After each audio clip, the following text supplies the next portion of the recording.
السلام عليكم، مرحبا بكم. نتمنى تكونوا بخير على خير. رجعت لكم من جديد، رجعت بوصفة سهلة جدا. يعني فلو المقاهي بفلو بطريقة يعني سهلة واقتصادية، يعني بمكونات بسيطة نخرجوا كمية كبيرة. والبناء ما شاء الله يعني ولا إضافة من برا، كل المكونات حين نخدموهم في الدار. أنا حين أول حاجة في هذه التحلية عندي كما عودتكم دائما نديروا الطبقة الأولى، يعني بسكويت أي قاطو عندكم متوفر في الدار، يعني مش لازم لأي قاطو عندكم في الدار نروحوا نضيفوه في الطبقة الأولى. كما راكم تشوفوا نحاولوا نديروا ذو الحبات الأولين، يعني طريقة سهلة جدا. والبنة واش نقول لكم، بنة ما شاء الله. طبعا هذه التحلية تقدر ديرها أخت مثلا، يعني في رمضان، يعني في سهرات رمضان، ولا تقدر ديرها يعني كمشروع، يعني تجي روعة ما شاء الله. يعني احنا نخرجوا رانا نديرهم في الدار، من ذاك ولا غير نخرجوا نشروهم ناكلوهم في من برا. لكن هذه يعني بطريقة سهلة ما شاء الله. هنا انا درت الطبقة الأولى، لكن كما كنتو البسكويت تاعي رقيق، راح نزيد الطبقة الثانية، راح نديروه كامل في الحليب. هنايا اول حاجه لازم ملاحظه، لازم تخلوهم يشربوا شي حليب، لاني انا كاين بعض الحبات ما خليتهمش شربوا لي الحليب مليح مليح. كي كنت حندير طبقه ثانيه راهم طلعوا لي، لازم نخلوهم يشربوا الحليب شويه، ما ديروش بسرعه كيما راني انا راني درت بسرعه لاني راني مع نصور. لكن انتوما حاولوا تضيفوهم، يعني تشربوهم مليح لذاك الحليب. دوكا نروحوا الطبقه الثانيه، هي طبعا هي الاساسيه. هي عندي هنا 2 ملاعق نشا، 2 ملاعق سكر. هنا طبعا هنا السكر 2 ملاعق يجي حلوة، الحلاوة تاعهم يعني هذيك هي. لما واللي متحبش الحلو بزاف تقدر تضيف ملعقة ونصف، لكن هي 2 ملاعق سكر مع 2 ملاعق نشا. وهنا راح نديروها يعني حنا حنديرو هنايا اقتصادية، حنديرو 2 كيسان ونص حليب و2 ونص هي ريتلة. يعني ديك الريتلة حين نقسموها بين الحليب والماء، يعني حنضيف 2 كيسان ونص حليب و2 كيسان ونصف ماء. هذه هي الكمية اللي راح نضيفها مع علبة تاع فلو كراميل. يعني هنايا هاي ليك هنا حندير هذوك 2 كيسان ونص تاع الماء اللي كنت قلت لكم ما بارد عادي. وحين نضيفو علبة تاع فلو كراميل، ونخلط هذوك المكونات كامل باش ما تحصلوش على حبيبات. انا هنا عندي هذا الظرف الكبير، لكن اللي تحب تستعمل علب صغار تقدر تستعمل 2 علب. انا هنا درت علبه لاني عندي علبه ديك الكبيره. حنخلط كامل هذاك المكونات. دائما كما مرة نقول لكم في تحليه التوعيه قبل نقول لكم حاولوا تحركوا من الاسفل، يعني هذه ماهيش تكتل ان ندير حبيبات ولا، لكن هي من الاحسن نديروها هكذا باش نتحصلوا على كريمه سائله. يعني نديرها فوق النار حتى نشوفها بدات تغليلي، يعني بدات تغليلي ونعاود نديرها. هنا كما كنت قلت لكم راني انا كاين بعض الحبيبات ما خليتهمش شربوا، طلعوا لي، وراني كفحت، راني يعني درتها بسرعه وندير ببطء، لكن انا سرعت شويه هنايا باش ما يطلعلناش هذاك البسكوي من الفوق. هنا راح نحاول ذوك الحبات نهبطهم.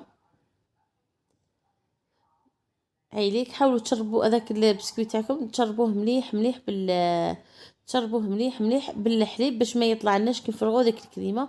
ونفرغوا ديك الكريمه يعني ببطء باش ما تصرالكمش كيما راني انا هنا من بعد ما جمد يعني بردت لي راح نزيد طبقه ثانيه. هنا لاشونتي تاعي راني درت كاس ماء بارد. كما دائما نقول لكم في التحليه التوعيه اهم شيء هي انكم لاشونتي ديروا كاس لاشونتي، كاس تاع الماء يكون بارد او كاس تاع الحليب. انا مانيش حبتها تجيني حلوه بزاف، درت كاس ماء مع كاس لاشونتي، طلعتهم مليح مليح بالباتور وخليتهم يريحوا لي شويه باش استعملتهم.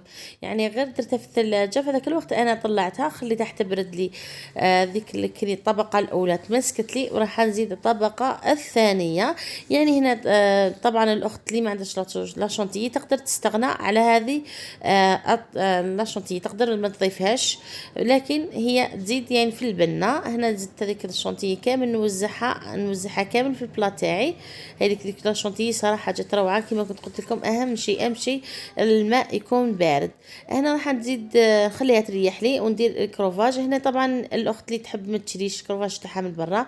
نضيف كيما ضفت انايا، ضفت كاس الا يعني خاص نقص من اندوه تاع سكر، كاس ناقص اندوه تاع ماء، وندير هنايا 2 ملاعق تاع نشا، وندير عطر الفاني كما قلت لكم كاس خاصو اندوه سكر مع كاس خاصو اندوه ماء مع 2 ملاعق نشا مع عطر الفاني. نحركهم مليح مليح ونروح نضيفهم نديرهم فوق النار مع التحريك المستمر حتى تحصل لي هذيك الكريمه. انا هنا ما حبيتش يعني نصور لكم كيفاش كانت في النار باش ما نطولش عليكم. هذيك الكرفاج تاعنا كيفاش جاء. انا عندي 2 ملاعق كاوكاو كنت محمصين. اهم حاجه انه الكاوكاو ولا اللوز ولا اي نوع من المكسرات اللي عندك يكونوا محمصين، لانه راح نديروهم من الفوق يعني ما حيش ندخلهم للفرن. هاوليك الشكل اللي حصلت عليه صراحه جا روعه. طبعا هذه الكريمه يعني نقدر نديروها في عده تحليات، نقدر نزينوا بها اي كيكه، لانه صراحه البنه جات ما شاء الله مع ذيك الاضافه تاع الكاوكاو. هنا راح نديرها نخليها حتى تريح شويه، ما نديرهاش طبعا وهي سخونه بزاف، نخليها شويه تريح شويه باش ما تغسليش لاشونتي تاعي. وراح نزيد نديرها كطبقه الاخيره. راح ندير داك الكروفاج من الفوق، يعني صراحه زاد لها في البنه ما شاء الله. كما كنت قلت لكم تقدر الاخت ما تضيفش ديك لاشونتيي، تضيف ديريكت هذه الطبقه الاخيره. نحاول نمشي كامل فوق لاشونتيي تاعي حتى نتحصلوا عليها متساويه كامل من فوق.